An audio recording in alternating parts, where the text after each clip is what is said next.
আজি এপছুৰ মুখ্য কাৰ্যালয়ত বডোফা হাউচত নিখিল বড়ো ছাত্ৰ সন্থাই পোনপটীয়াকৈ বড়ো মাধ্যমৰ সমস্যা আৰু ইয়াৰ সমাধানৰ যি এটা বিষয় আছিল সেই বিষয়টো লৈ পেলাই আমি সংবাদমেল আয়োজন কৰিছোঁ। বিষয়টো আছে যে অসম চৰকাৰ, অসমৰ মাননীয় মুখ্যমন্ত্ৰী, অসমৰ শিক্ষামন্ত্ৰী ডাঙৰীয়াই চাৰিলানি আলোচনা আমাৰ লগত কৰিছিল আৰু এই আলোচনা 2021 পৰা 2024 তাত 4টা মাইনুটছ ইয়াত তৈয়াৰ কৰা হৈছিল। 2021, 2023 আৰু 2023 আৰু 2024 4টা মাইনুটছ। সেই মাইনুটছৰ ওপৰত যোৱা 19 জুন তাৰিখে শিক্ষামন্ত্ৰী ডক্টৰ ৰণোজ পেগু ডাঙৰীয়াই বড়ো সাহিত্য সভা আৰু নিখিল বড়ো ছাত্ৰ সন্থাত আলোচনাৰ কাৰণে আমন্ত্ৰণ কৰে আৰু সেইদিনাখন আমি যেতিয়া উপস্থিত হওঁ তেতিয়া কিছুমান সময়ৰ অসুবিধাৰ বাবে, কিছুমান আৰ্জেণ্ট বিষয় অহাৰ বাবে তেওঁ অফিচৰ পৰা জনালে যে 11 বজাৰ মিটিং 2 বজাত হ'ব, 2 বজাৰ মিটিং 4 বজা, 4 বজাৰ মিটিং 6 বজা। এই সময়সূচী সলনি কৰি পেলাই মিটিং কেঞ্চেল হৈ গ'ল। ইয়াৰ পিছত 2 জুলাই তাৰিখে পুনৰ এপছু আৰু বড়ো সাহিত্য সভাক আমন্ত্ৰণ জনালে। মুখ্যমন্ত্ৰী আৰু শিক্ষামন্ত্ৰীৰ মাইনুটছৰ ওপৰত আলোচনা হ'ব। এই মিটিঙো কেঞ্চেল কৰি দিলে। 5 জুলাই 2024 পুনৰ আমাক মিটিঙত আমন্ত্ৰণ জনালে, আকৌ পুনৰ তেওঁ মিটিংটো কেঞ্চেল কৰিলে। 3টা মিটিং তেওঁ নিজে আহ্বান কৰি পেলাই নিজে কেঞ্চেল কৰিলে। আমাক জানিবলৈ দিলে যে বানপানীৰ বাবে, কেবিনেট মিটিঙৰ বাবে, আন বিষয়ৰ বাবে সেই মিটিং কেঞ্চেল কৰা হ'ল। কিন্তু আচৰিতভাৱে সেই কথাটো আমি জানিব বিচাৰিছিলোঁ তেওঁৰ পৰা যে ট্ৰাইবেল ৰেষ্ট হাউচত যেতিয়া আমি তেখেতক লগ পাইছিলোঁ CC2R মিটিঙত, মই শিক্ষামন্ত্ৰী ডাঙৰীয়াক প্ৰশ্ন কৰিছিলোঁ যে আমাৰ 3লানি মিটিং কেঞ্চেল হৈ গ'ল, এই মিটিংটো নেক্সট কেতিয়া হ'ব? তেওঁ কোনো উত্তৰ নিদিলে। তো ইয়াৰ কাৰণে 25টা বিষয়ৰ ওপৰত বড়ো মাধ্যমৰ ভৱিষ্যত আৰু ইয়াৰ যি প্ৰাণ, সেই মাধ্যমটো আগুৱাই নিবৰ কাৰণে ৰাইট টু এডুকেশ্যন আৰু ৰাষ্ট্ৰীয় শিক্ষা নীতি আধাৰত মাধ্যম আজি তাৰিখত ক্লাছ 12লৈকে চলি আছে। আমি যেতিয়া দিছপুৰলৈ যাওঁ, বিভিন্ন বিভাগলৈ যাওঁ, শিক্ষা বিভাগত বহুতো বিষয়া অফিচাৰে নাজানে যে বড়ো মাধ্যম ক্লাছ 10লৈকে চলি আছিল, এতিয়া ক্লাছ 12লৈকে আৰম্ভ হৈছে। সেই বিষয়টো বহুত বিষয়াই মানে অৱগত নহয়। তেওঁলোকে কেতিয়াবা ক'ব বিচাৰে যে এই বিষয়টো লৈ আপোনালোকে বিটিআৰত যাওক। সকলো বিষয়টো আমাক বিটিআৰৰ পিনি তেতিয়া এটা মনোভাৱ এতিয়া বিষয়াসকলৰ মাজত জাগি উঠিছে। এই কথাটো আমি মুঠেই সন্তুষ্ট নহয়। এই কথা আমি আজি স্পষ্ট ভাষাৰে আমি ব্যক্ত কৰিছোঁ। এইটো আমি দুখ পাওঁ, কাৰণ ৰাজ্য চৰকাৰে, ৰাজ্যৰ শিক্ষা বিভাগে শিক্ষাৰ বিষয়সমূহ সুচাৰুৰূপে সমাধান আৰু দায়িত্ব সহকাৰে সমাধানৰ কাৰণে তেওঁলোকে কাম কৰিব লাগে। 25টা বিষয়ৰ ওপৰত মাইনুটছ তৈয়াৰ কৰা হৈছিল। মাননীয় মুখ্যমন্ত্ৰী ডাঙৰীয়া, শিক্ষামন্ত্ৰী ডাঙৰীয়া এই আলোচনাত সেই 25টা বিষয়ত যি মূল বিষয়সমূহ আছে যে 6.3 বিটিআৰ চুক্তি আধাৰত বিদ্যালয় প্ৰাদেশিকৰণ কৰিব লাগে। 10টা কলেজ প্ৰাদেশিকৰণ কৰা হ'ল 4 বছৰত, কিন্তু high school, higher secondary, LP, ME, junior college এই ক্ষেত্ৰত এতিয়ালৈকে কোনো সিদ্ধান্তত উপনীত হোৱা নাই। এই বিষয়টো অতিকে গুৰুত্বপূৰ্ণ। 2271 PGT post graduate teacher appointment কৰা হৈছিল 2021 অসমীয়া মাধ্যমৰ বিদ্যালয়ৰ কাৰণে, হায়াৰ ছেকেণ্ডাৰী লেভেলত PGT টিচাৰ। আৰু সেই সময়তে আমি প্ৰশ্ন কৰিছিলোঁ যে বড়ো মাধ্যমৰ শিক্ষকসকল কেতিয়া এপইণ্টমেণ্ট পাব আৰু হায়াৰ ছেকেণ্ডাৰীবিলাক আপগ্ৰেড কৰি পেলাই তাত পোষ্ট ক্ৰিয়েশ্যন কৰা হ'ব। 101 হায়াৰ ছেকেণ্ডাৰী আপগ্ৰেডেশ্যনৰ প্ৰপ'জেল দিয়া হৈছে, পোষ্ট ক্ৰিয়েশ্যন হোৱা নাই।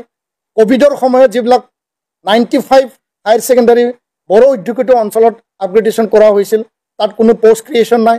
ছাত্ৰ ছাত্ৰী এডমিশ্যন ল'লে, বিনা শিক্ষকে তেওঁলোকে পৰীক্ষা দিলে আৰু এই ছাত্ৰ ছাত্ৰীৰ ভৱিষ্যত এতিয়া অতি ভয়াৱহ ৰূপত তেওঁলোকে জীৱনটো পাৰ কৰিব লগা হৈছে।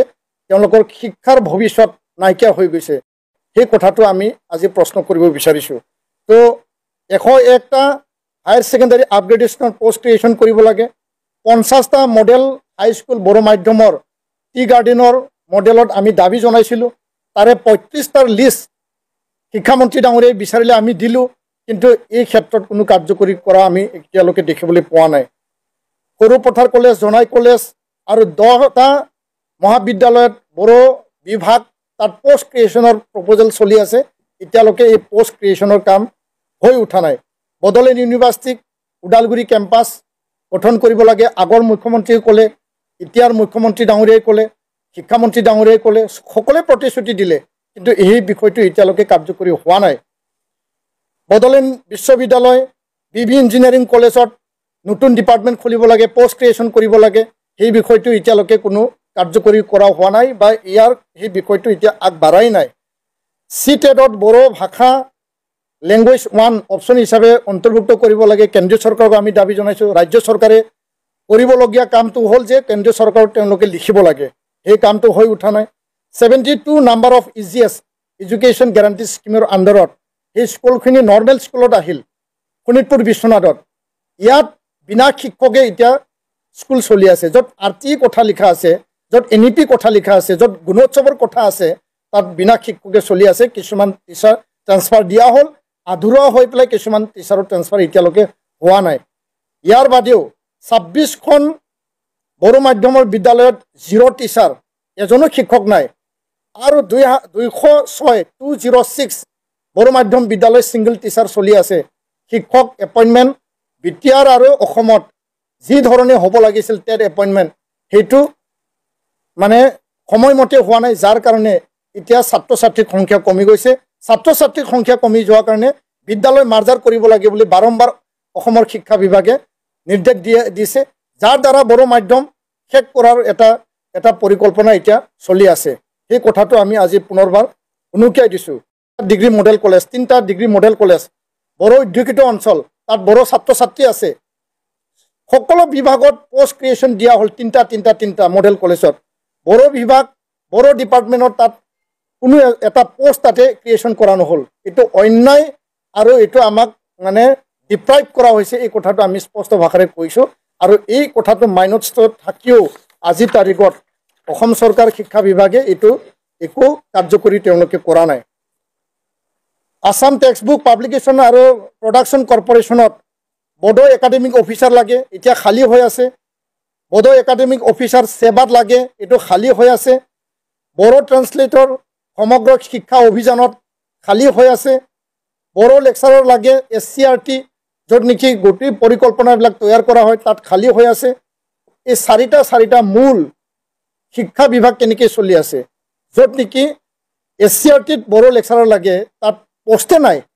ইমান দিনে ক্লাছ 10লৈকে বড়ো মাধ্যম 1985-86ৰ পৰা চলি আছে। 1963 পৰা বড়ো মাধ্যম আৰম্ভ হৈছে।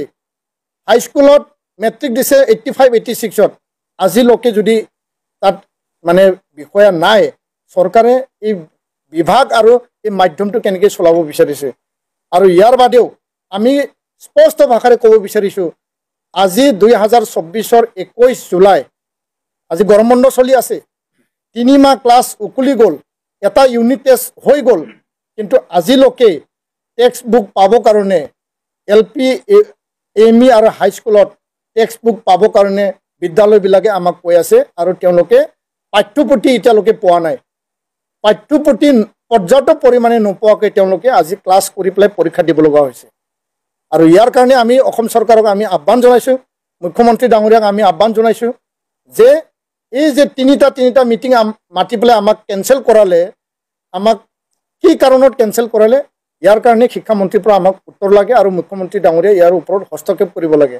আমি মাননীয় মুখ্যমন্ত্ৰীক আহ্বান জনাইছোঁ যে আপোনাৰ মাইনোটছ, শিক্ষামন্ত্ৰীৰ মাইনোটছ 25টা যি এটা বিষয় আছে, গোটেইকেইটা মই কোৱা নাই, সেই বিষয়ৰ ওপৰত সমাধান লাগে। আৰু সমাধানৰ কাৰণে আজি আমি প্ৰেছ মিট কৰিছোঁ, আৰু সেই দাবীবিলাকক লৈ পেলাই ভৱিষ্যতে আমি গণতান্ত্ৰিক পন্থা ল'বলৈ আমি বাধ্য হ'ব। এই কথাটো আমি স্পষ্টকৈ আজি ক'লোঁ। ধন্যবাদ।